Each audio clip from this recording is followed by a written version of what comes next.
नमस्कार, मैं हूं संजीव कुमार और आप देख रहे हैं वेब समाचार। पूरे झारखंड में पंचायत चुनाव को लेकर सरगर्मी तेज हो चुकी है। जितने भी मुखिया हैं या भावी मुखिया प्रत्याशी हैं, उनके द्वारा बहुत बड़े बड़े वादे किए जा रहे हैं। लेकिन क्या कुछ इस बार का जो वादा होगा? अभी हम आए हुए हैं रांची जिला में बेरो प्रखंड का नाम है और पंचायत का नाम है टेरो। और यहाँ पे जहाँ पे हम आए हुए हैं इनका नाम है पंचू उरांव जी। और इससे इनके बारे में बता दें कि इससे पूर्व इनकी पत्नी थी मुखिया और इनके द्वारा क्या कुछ डेवलपमेंट का जो विकास का काम किया गया है उस पर हम लोग रूबरू हो चुके हैं, बातचीत हो चुकी है। अब चूँकि अब चुनाव होने वाला है और यहाँ पे दूसरे चरण यानी 19 मई को चुनाव होगा, तो इस दौरान इनके द्वारा क्या कुछ मैनिफेस्टो जारी किया जाएगा, यानी जनता इनको किस आधार पर इनको वोट देंगे ताकि इस पंचायत का डेवलपमेंट और विकास का काम कर सके। इनका क्या कुछ मैनिफेस्टो है किसानों के लिए, युवाओं के लिए, महिलाओं के लिए, शिक्षा, स्वास्थ्य, रोजगार। इस पंचायत को मॉडल बनाने के लिए इन्होंने क्या कुछ कार्य योजना बनाया है ताकि इस पंचायत का नाम लोग इस प्रखंड तक ही नहीं, इस जिले तक ही नहीं, राज्य और देश तक इसकी गूंज सुनाई दे। ताकि इनको जनता ने पिछले बार मौका दिया था, इनको नहीं इनके पत्नी को दिया था और उनके द्वारा बेहतर काम किया गया है। लेकिन अब ये खुद मुखिया के लिए फाइट कर रहे हैं, तो इनसे जानते हैं कि इनका क्या कुछ मैनिफेस्टो है। पहले तो आपको भी वेब समाचार में बहुत बहुत स्वागत है। बहुत बहुत धन्यवाद आपको। अच्छी बताइए कि आप इस बार खुद आप मुखिया के लिए फाइट कर रहे हैं। इससे पूर्व आपकी पत्नी मुखिया थी, उनसे भी हम लोग रूबरू हो चुके हैं। लेकिन इस बार का आपका मैनिफेस्टो क्या है? क्या कुछ सोचे हैं इस पंचायत के डेवलपमेंट के लिए? हम इस पंचायत के लिए किसान के लिए हम पानी, बिजली और आधुनिक तरीके से खेती के लिए हम मैंने उसका विचार, मतलब नए तकनीक में खेती करने के लिए। हाँ जी। वही अगर हम किसान को, हमारे यहाँ किसाने ज़्यादा भरा हुआ है। मतलब किसान की संख्या ज़्यादा है। किसान की संख्या ज़्यादा है, इसलिए किसान को अगर हम डेवलप कराएंगे तो हमारा पंचायत डेवलप करेगा, पंचायत डेवलप कर जाएगा। तो किसानों के लिए क्या कुछ, जैसे किसान भवन है कि नहीं? जो पिछले बार का जो कार्यकाल है उसमें तो किसान भवन आपने नहीं बनवाया होगा। किसान भवन नहीं है। किसान भवन के लिए हम आवेदन दे चुके हैं, लेकिन अभी तक हुआ नहीं है। यानी इस बार अगर जनता मौका देता है तो किसान भवन बनवाएंगे और वहाँ से किसान भवन बनवाएंगे और वहाँ हम किसानों को ट्रेनिंग कराएंगे। ट्रेनिंग मतलब किस तरह का ट्रेनिंग? आधुनिक किस्म का जो खेती बाड़ी का ट्रेनिंग कराएंगे वहाँ से, और आधुनिक खेती करवाएंगे। यहाँ खेती करवाएंगे। अच्छा, इसके अलावा आप बहुत सारे जैसे ग्रेजुएशन करने के बाद जो है नौकरी के तलाश में इधर उधर भटक रहे हैं, तो क्या सोचते हैं इस पंचायत के डेवलपमेंट के लिए? आप युवा वर्ग के लिए क्या कुछ सोचे हैं? हम अगर पढ़ाई लिखाई किया है और नौकरी नहीं लगा है तो उसको कौशल विकास से हम उसको जोड़ेंगे, उसको ट्रेनिंग कराएंगे। जैसा आदमी चाहे, मैंने कोई ड्राइवरी करना चाहे, कोई अलग अलग टाइप से जो भी है, मतलब कोई कंप्यूटर करना चाहे, कोई इलेक्ट्रॉनिक, पशुपालन से संबंधित कुछ ट्रेनिंग चाहिए, तो उस तरह से सारा ट्रेनिंग को हम यहाँ कराएंगे। जी। सेंटर है कि नहीं आपके पंचायत में? सेंटर अभी नहीं है। नहीं है अभी। तो क्या आपका ये है कि अगर जनता मौका देगी इस बार तो आप सेंटर भी बनवाएंगे? हाँ, सेंटर भी बनवाएंगे। अच्छा, ये बताइए शिक्षा को लेकर बताइए, क्या कुछ यथास्थिति है? शिक्षा को लेकर यथास्थिति यही है कि शिक्षा सही अभी नहीं है, क्योंकि लॉकडाउन के चक्कर में फिलहाल खुला है और लॉकडाउन अभी जिससे ख़त्म हुआ है तो शिक्षा बेहतर। अभी तो देखिए, अभी तो ये लॉकडाउन अभी आया है ना, 1 साल 2 साल पहले से। लेकिन यहाँ का जो एजुकेशन, जो क्वालिटी एजुकेशन है वो नहीं है। तो क्वालिटी एजुकेशन के लिए आपने क्या कुछ सोचा है?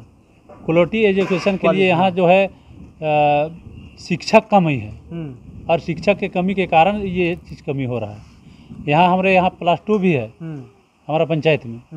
हम इस +2 जो है उसको भी हम डेवलप कराने का कोशिश करेंगे, डेवलप कराने का काम करें। हाँ, ताकि क्वालिटी एजुकेशन प्राप्त हो सके। अच्छा, इसके अलावा आपने कुछ ये स्वास्थ्य को लेकर क्या सोचा है? स्वास्थ्य के लेकर यही हम सोच रहे हैं कि स्वास्थ्य के लिए हम यहाँ स्वास्थ्य उपकेंद्र बन चुका है और यहाँ हम डॉक्टर को बुलाएंगे। डॉक्टर को? हाँ, मतलब अभी नर्स आती है और हर गाँव में आंगनबाड़ी में बैठती है, महिलाओं का जो भी समस्या है वो सबको सुनती है।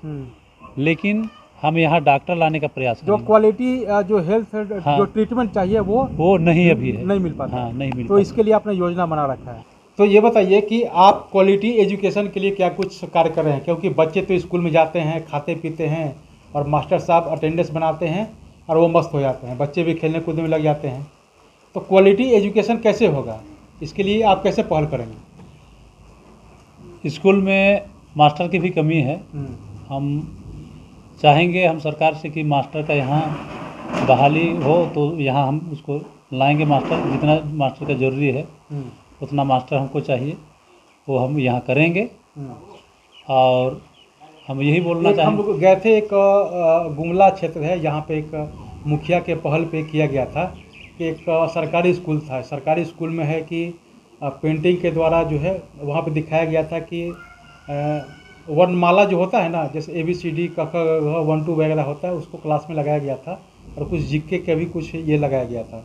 और इसके अलावा डिजिटल रूप से डिजिटल बोर्ड था, बोर्ड के द्वारा जो है वहाँ पे एजुकेशन दिया गया था। वो मुखिया के पहल से हुआ था और इसके लिए कोई अलग से फंड का व्यवस्था नहीं किए थे, गांव मोहल्ले के लोग मिलकर ही किए थे। तो इसके बारे में आप क्या सोचते हैं, क्या आप इस पे पहल करेंगे? हाँ, उसको पहल करेंगे हम जी। हाँ, हम चाहे अगर सरकार से भी अगर वैसा कोई नहीं मिले, योजना ना मिले, तो भी हम उसको पहल करेंगे, शिक्षा के विशेष में, खासकर शिक्षा में, क्योंकि शिक्षा नहीं तो विकास नहीं, इसलिए शिक्षा को हम प्राथमिकता देंगे उसको। अच्छी बताइए कि आपके कार्यकाल में यह कहा, यह आपकी पत्नी की मुखिया थी और आप भी देख रहे हैं, आप भी काम कर चुके हैं, तो आपके नज़र में अभी झारखंड में कई मुख्यमंत्री रहे, बेहतर किसे मानते हैं? दोनों अच्छे हैं, दोनों मैंने फंडिंग या तो कोई भी बात है। हाँ, निर्णय करने में रघुवर दास अच्छे थे, हर चीज़ में मैंने कोई भी चीज़ को निर्णय करने में तुरंत में निर्णय होता था। ये चीज़ अभी अच्छा, हेमंत सरकार में थोड़ा सा सोच विचार ज़्यादा करती है, यही बात है। अच्छा, ये बताइए कि 1932 खतियान को लेकर क्या सोचते हैं, क्या ये लागू होना चाहिए कि नहीं होना चाहिए? 1932 का खतियान लागू होना चाहिए, क्योंकि 1932 का खतियान लागू होगा तो यहाँ का झारखंड का जो लोग है 1932 से जो खतियान है उस हिसाब से उसको जो है नौकरी वोकरी मिलेगा, उसका लाभ मिलेगा उसको।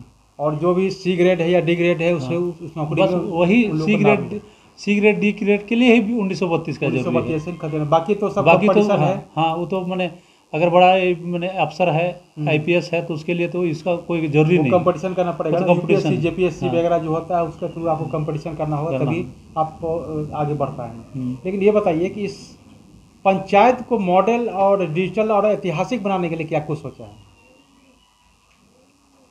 ऐतिहासिक मॉडर्न बनाने के लिए कुछ आपने सोचा हो ना, कि इस तरह के, जैसे बहुत सारे को देखते हैं कि डिजिटल मैकर रहता है, सब जगह वाईफाई का व्यवस्था हो जाता है, डिजिटल हो जाता है, तो कैसे आप इसको करेंगे इस पंचायत को? जिस तरह से एक आप ही के प्रखंड में एक है जाम टोली जो है, संतोष कच्छप, वहाँ सुनील कच्छप मुखिया थे, वहाँ पे केंद्र सरकार से टीम आई थी, आपको भी पता होगा, निरीक्षण के लिए प्रधानमंत्री आवास योजना के द्वारा बेहतर काम हुआ था, तभी तो वहाँ से लोग आए थे। तो आप क्या सोचे हैं इस बार कुछ अलग करने के लिए, डिजिटल के लिए, डिजिटल या किसी भी क्षेत्र में आप कुछ अलग, कि आपको लगे कि मेरे कार्यकाल में जो ये हुआ ये बेहतर हुआ? हम किसानों के लिए करना चाहते हैं, किसानों के लिए। हाँ, किसानों को बेहतर से बेहतर हम सुविधा देना चाहते हैं, मतलब किसानों को आप इस बार आप मॉडर्न के रूप में आप डेवलप करना चाहेंगे, ताकि वो नए नए तकनीक के द्वारा खेती बाड़ी करें, उनको उचित मूल्य पे बीज वगैरह मिले, ये सब आप चाहते हैं? हाँ, यही चाहते हैं हम, क्योंकि सरकार से भी बीज मिलता है, उसको किसान नहीं जान पाता है और उस बीज को नहीं ले पाते हैं। वो सारा चीज़ को हम उसको किसानों को बतलाएंगे। और जितने भी किसान हैं हमारे यहाँ, मैंने किसान 90% किसान हैं, 90% किसान है, तो किसान को डेवलप करें तो हमारा पंचायत डेवलप होगा। तो आपने सुना कि जिस तरह से पंचू राव जी हैं, इनका कहना है कि अगर जनता हमें दोबारा से मौका देती है, क्योंकि इससे पूर्व इनकी पत्नी मुखिया थी, तो उनके द्वारा भी चहुमुखी विकास किया गया था और ऐतिहासिक काम भी किया गया था। अच्छा, उनके कार्यकाल का कोई ऐसा पेंडिंग काम है जो आपको लगे कि और थोड़ा सा समय मिलता तो उस काम को आप निपटारा कर लेते? कोई ऐसा पेंडिंग काम बहुत है, मैंने रोड नाला जो है अभी आने जाने के लिए बहुत जगह गली में है, नाला का जरूरत है, रोड का जरूरत है, ये सब बहुत सारा चीज़ है जो अभी पेंडिंग में हम अभी समय के है, अभाव में नहीं हो पाया। समय के अभाव में और फंडिंग का कमी के कारण नहीं हो पाया। नहीं हो पाया। तो आपने सुना कि जो पिछले जो इनकी पत्नी का जो कार्यकाल था उस दौरान कुछ ऐसे पेंडिंग काम बच गए थे जो समय के अभाव में नहीं हो पाया था और फंड के अभाव में नहीं हो पाया था। तो अगर इनको जो है इस पर मौका देती है जनता, तो इस पंचायत को हर स्तर पर डेवलपमेंट करने का काम करेंगे, चाहे वो सड़क हो, नली हो, गली हो। और सबसे महत्वपूर्ण अगर देखा जाए तो इनका जो मैनिफेस्टो है किसानों पर ज़्यादा फोकस है, ताकि एक किसान भवन बने इस पंचायत में, और इस पंचायत में किसानों को नए नए तकनीक के माध्यम से उनको रोज़गार या नए नए तकनीक के द्वारा जो है खेती बाड़ी करने का उनको मुहैया कराया जाए, ताकि वो बेहतर से बेहतर खेती कर सके। अच्छा, युवा वर्ग के लिए आपने क्या कुछ सोचा है कि नए नए तकनीक, क्या तो युवा आप किसानों के बारे में सोच लिए, अगर कोई युवा वर्ग रोजगार करना चाहता है, ग्रेजुएशन कर चुका है, तो इसके लिए आपने कुछ सोचा है? उसके लिए हम कौशल विकास, अच्छा हाँ, कौशल विकास योजना के तहत। कौशल विकास की योजना द्वारा उसको ट्रेनिंग कराएंगे, और जैसा वो चाहे, मैंने कंप्यूटर सीखना चाहे या तो ड्राइवरी सीखना चाहे, तरह तरह का वहाँ पे भी अपना काम कर सकते हैं वहाँ। तो आपने सुना कि वो युवा वर्ग के लिए भी सोचे हैं, शिक्षा, स्वास्थ्य, रोजगार को लेकर भी इन्होंने कई तरह की योजनाएं बनाए हैं। तो बहरहाल आप चलते हैं दूसरे पंचायत में, वहाँ के अभी मुखिया या भावी मुखिया प्रत्याशी, उनके द्वारा भी जानने की कोशिश करते हैं कि उनके द्वारा क्या कुछ मैनिफेस्टो बनाया गया है, तमाम मुद्दों पर उनसे बात करते हैं। अगर आपने हमारे चैनल को अब तक सब्सक्राइब नहीं किया तो सब्सक्राइब कर ले, बेल आइकन भी दबाएं, ताकि हर छोटी बड़ी खबरों से रूबरू हो सके। बहुत बहुत धन्यवाद।